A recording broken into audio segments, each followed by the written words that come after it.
Namaste guys, Christian Long, Life Enhancement Consultant, giving you a big and beautiful shout out on this Thursday, super early morning here in Denver, Colorado at the Denver International Airport. It's about 4:40 a.m., which means I got up way earlier than that to catch my flight. We're going to be boarding in about the next 45 or so minutes. Why do I sound like a flight attendant or... All right, everyone, pay attention to the front of the plane. We'll be flying at 30,000 feet. Blah, blah, blah. It's interesting. This time of the day, I'm going to sit down. Is that all right? Can I sit down? Can I take a load off? Yeah, that's nice. I tried to prop this up with my little tripod, but there's no place that's eye level, so it would look kind of weird. So I'll just hold it. So we have cycles, right? We have cycles.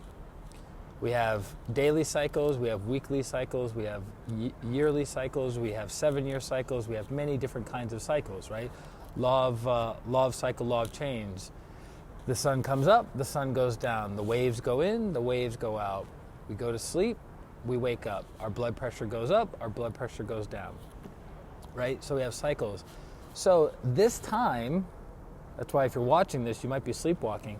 This time, or you're a great, great yogi, from 2 a.m. to 6 a.m.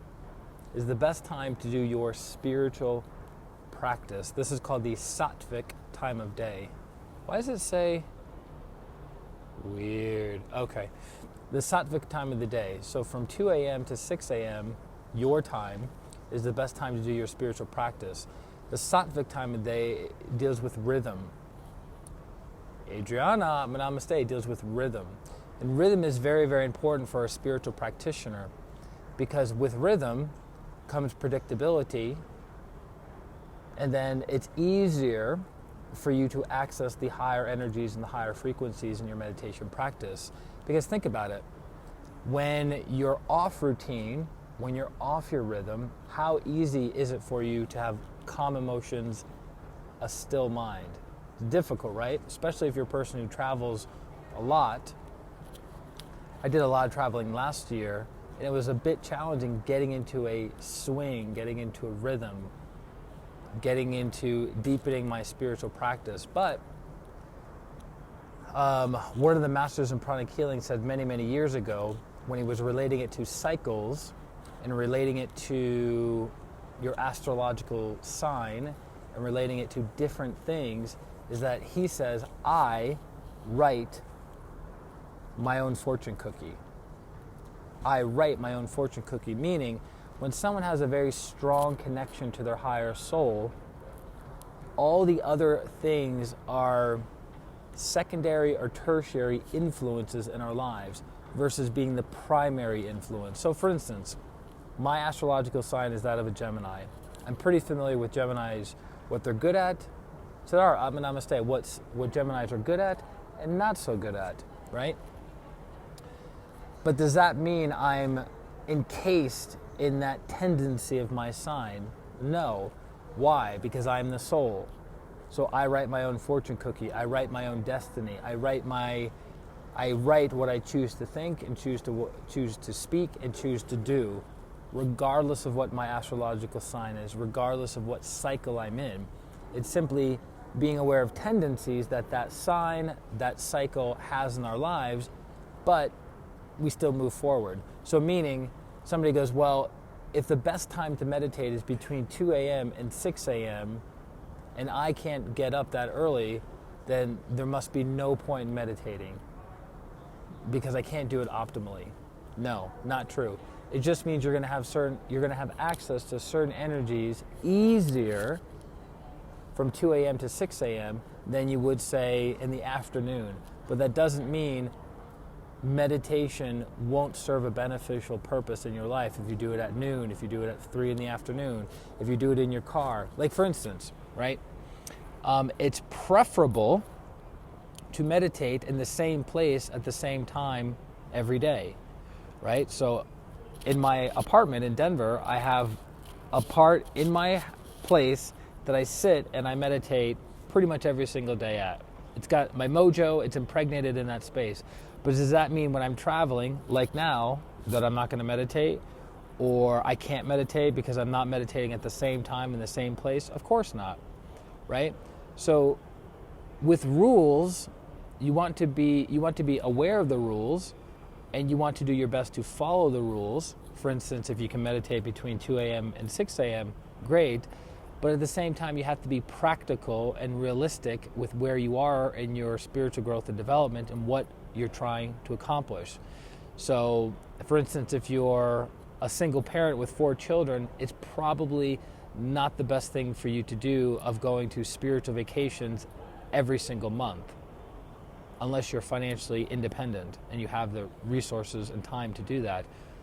Otherwise, you should be spending time taking care of your children and helping them grow and evolve and become better, right? So on the spiritual path, we have to be flexible and we have to be adaptable. And we have to practice awareness and understanding as to why we do what we do. And yes, all times won't be optimal, but if you do your meditation practice regularly and you stay connected to your higher self, then you're writing your own fortune cookie, right? It's not like, I know certain people, when you have Mercury retrograde and electronics are affected and relationships are affected, that people blame everything on Mercury retrograde. All it is a tendency of a certain vibrational frequency that influences us. But again, if you're connected to the higher self, the influence will be minimal and won't really matter at the end of the day. What matters, and what will always matter, is staying connected to your higher self.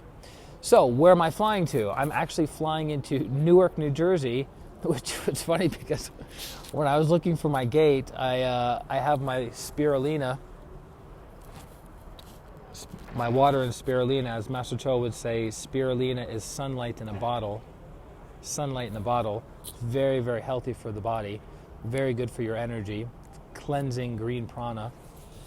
And as I was filling up my water bottle and about heading over to my gate, I completely forgot where I was flying to.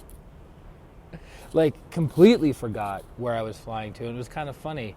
I just got back from California a couple days ago. I was there for 6 days for the annual Hatha Yoga retreat on the West Coast. Now I'm going to the annual Hatha Yoga retreat in Mahwah, New Jersey on the East Coast. So I'll be there for about 6 days as well. And looking forward to it. This is always the highlight of my year, doing the retreats back to back. An opportunity to grow, to evolve, to meditate as a group, to learn as a group, to heal as a group. There'll be our Hatha Yoga practitioners from around the world attending this particular event. And we will have five of the world's 8 pranic healing masters in attendance. Master Marilag Mendoza, Master Glenn Mendoza, Master Stephen Coe, Master Nona Castro, and Master Hector Ramos leading the show. So it's going to be a great event. Lots and lots of energy. Whew, lots and lots of energy. It's interesting. I always remember hearing the title of Master. And when I first got exposed to Reiki, level 1 and level 2 in 1999, I remember asking the person who initiated me, how long does it take to become a master, Reiki practitioner? And they would say, my particular teacher says, oh, you could achieve mastership in about 6 months with the proper attunement. And I go, okay, 6 months. I go, 6 months to become a master, huh? Interesting. 6 months?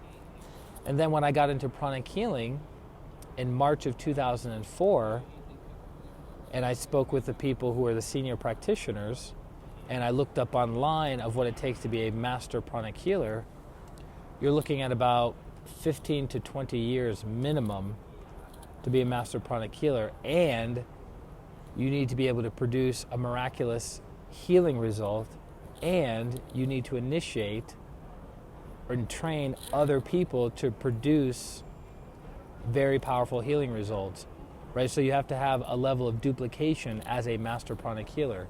You have to assist other people in producing miraculous healing results. So I thought to myself, man, quite the different school. One school you can become a master in 6 months. Another school takes you 15 to 20 years of healing thousands and thousands of people, teaching thousands of people, producing a miraculous result, and then helping other people heal and teach other people, right? So it's a much different school. And I love Reiki. I started my spiritual practice with Reiki, and then a week later I learned transcendental meditation. And I practice Reiki regularly with people. Didn't quite know what I was doing. I did the best I could with the protocols that I had been taught, but it started it, right? It was the spark that started me on my spiritual journey at 19 years old. So I'm very, very grateful for Reiki. And Reiki's been around for about almost 100 years, and millions of people around the world practice it. And to my knowledge, Reiki is now divided into 20 different schools that have 20 different techniques and methodologies. Within pranic healing, we just have one school, pranic healing. Pranic healing's been around for 30 years instead of almost 100 years. Pranic healing focuses on energetic hygiene. Reiki does not. Pranic healing focuses on different colored energies or different colored pranas. Reiki does not. Pranic healing has specialized protocols for every physical, emotional, and psychological ailment. Reiki does not. Pranic healing works on cord cutting. Reiki does not. Keep in mind, we're talking about traditional Reiki as it was taught about 100 years ago, not the hybrid Reiki, because you could have somebody who trained in a traditional school of Reiki, then comes over to pranic healing, learns pranic healing, and then starts implementing or adding practices from pranic healing into Reiki, and then calling it Reiki, which it's not traditional Reiki, right? And then also pranic healing has specific meditations to cleanse, energize, and evolve a person's soul. Reiki does not. Traditional Reiki. Marcos, Atma Namaste. Welcome to the party. Welcome to Denver International Airport. So I love people watching. One of the benefits when I was living in Jersey City, which was 10-minute subway ride from New York City, was the opportunity to do people watching. So I could go to Wall Street, look at all the people. I could go to the East Side, Upper West Side, East Village, West Village. I could, do all the people watching. And it's funny, like, you know how certain people are really good with names and certain people are really good with faces? I'm super good with situational memories. So, like, I may not remember somebody's face, but I would remember where we were, when we were, what we were wearing, and what we were talking about. But faces is not my thing. So when I think about all the people watching that I've done over the years in my travels, I'm always able to tap into many different people that I was able to connect with energetically. But their faces, I don't really see their faces too well. I talked about this in a stream a long time ago about my lack of recognition of people's faces. Like, if a woman changes her hair color and puts on some makeup, I won't recognize her. It's really weird. That's not obviously in all cases, but if a woman changed her hair color and put on some makeup, or she took off her makeup, like she always wears makeup and then she doesn't have makeup on, when I see her, I'd be like, who are you? And it's mostly with women. It's easier for me to recognize men facially than it is to recognize women. Women are like ninja. They go in and out of the shadows. So anyways, hope you're doing well. Hope you're having an amazing, phenomenal, awesome morning or afternoon or evening, whenever and wherever you're watching this. For those of you who are looking to explore pranic healing, if you live in a major city, every 2 months minimum, you're going to see a pranic healing class so you can learn pranic healing for yourself, to practice on yourself and to practice on your loved ones. If you are looking to experience pranic healer from an advanced practitioner and you're looking to have maybe a miracle or two produced in your life, then I would recommend hiring somebody like me or another practitioner in your area. My website is ChristianRLong.com. It's my name, super easy, ChristianRLong.com. And you can sign up for a distant pranic healing session there. And this is the time to get healing because last week I went to a super powerful retreat, got cleansed, got energized, a lot of prana available to other people. This coming weekend, more cleansing, more energizing, and ability to produce fast results for people. So if you're going to get healed, this is a great time to schedule a healing session. And probably 70+% of the people who hire me for a healing session end up doing a package, because with the first session, they notice such great benefit that they're like, how deep does this rabbit hole go? What else can I get healing on? Where else can I transform in my life? And by the way, this is actually mentioned in one of Grandmaster Choa Kuksui's books of the Golden Lotus Sutra series, that he talks about transformation is a stronger connection to the higher soul. That's what transformation is. It's removing the blockages, obstacles, and impediments in the way of connecting to the higher soul. And that's my specialization in the work that I do and have been doing for 16 years, is helping people strengthen their connection to their higher self. It's not easy. It's not overnight. There are going to be lots of mistakes along the way.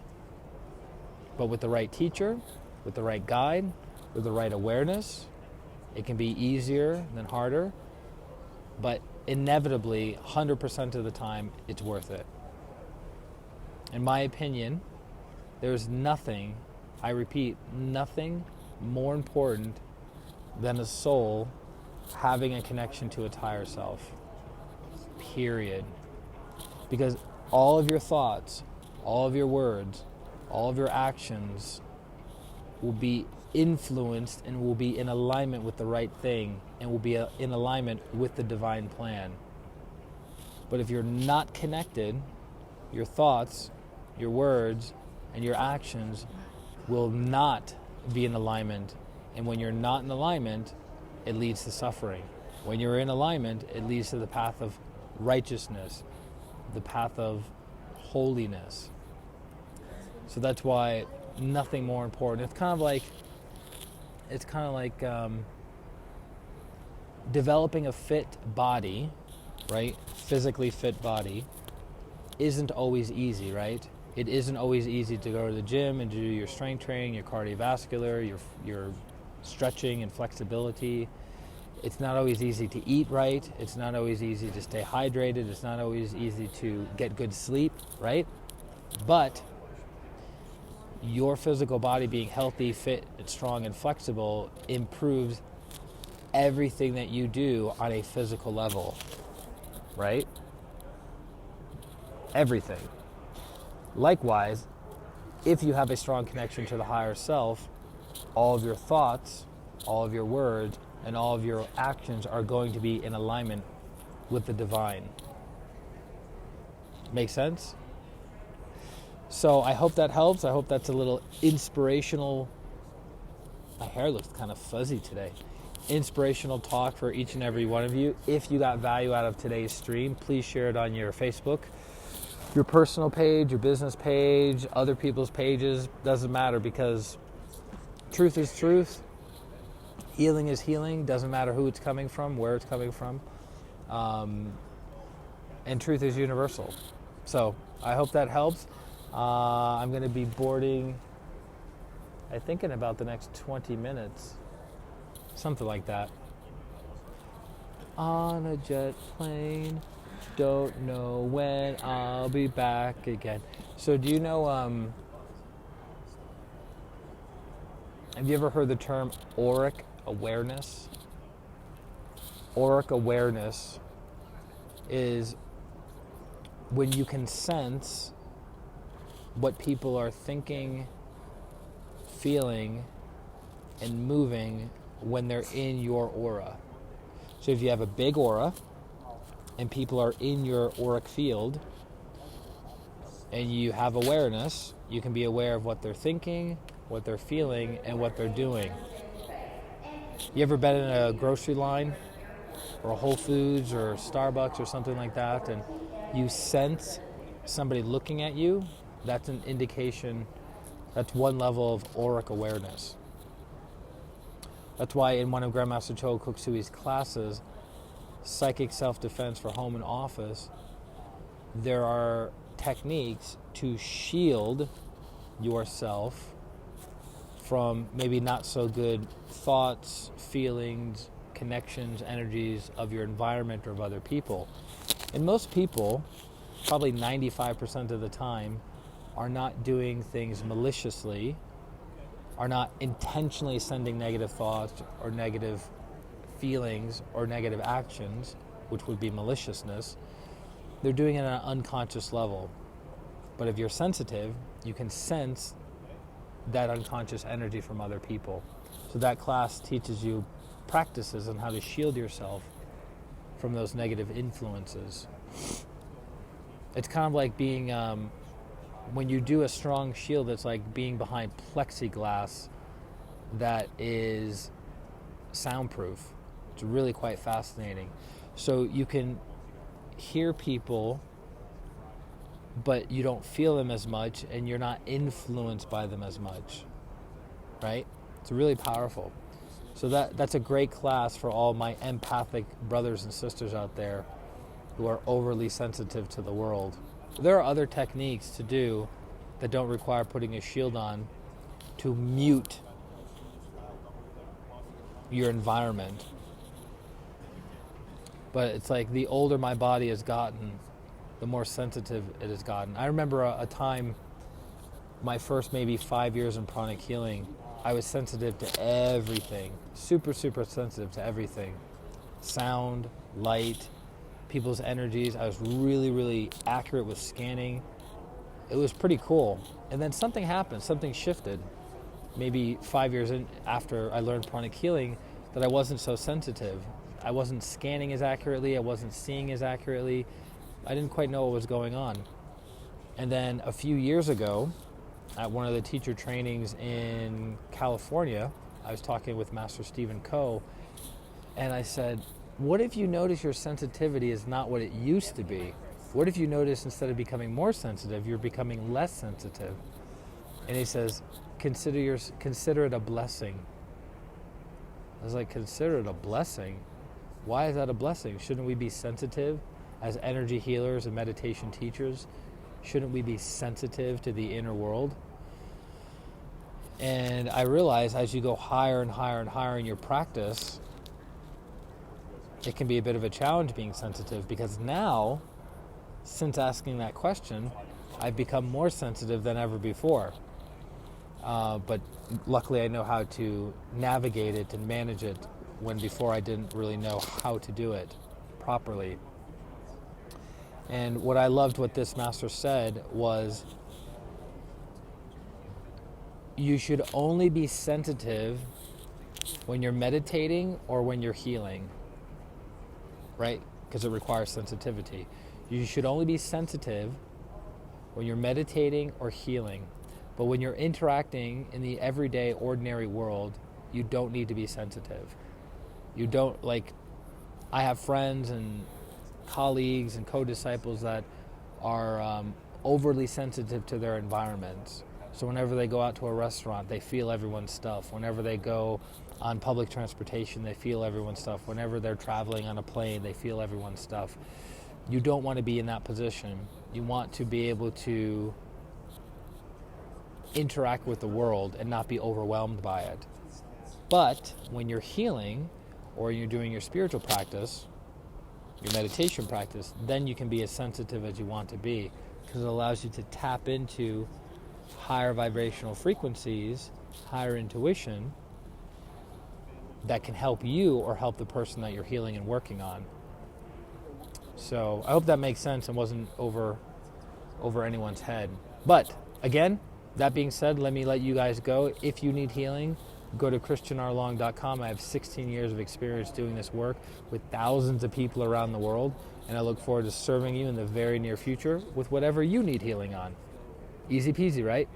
So have a beautiful morning, afternoon, and evening. I will talk to you soon, probably when I arrive at some point in New Jersey. I almost forgot where I was going to again. And I will talk to you soon. This is Christian Long, Life Enhancement Consultant, wishing you a beautiful day, a beautiful week, and a beautiful life. Atma, Namaste. Bye-bye. Love you guys.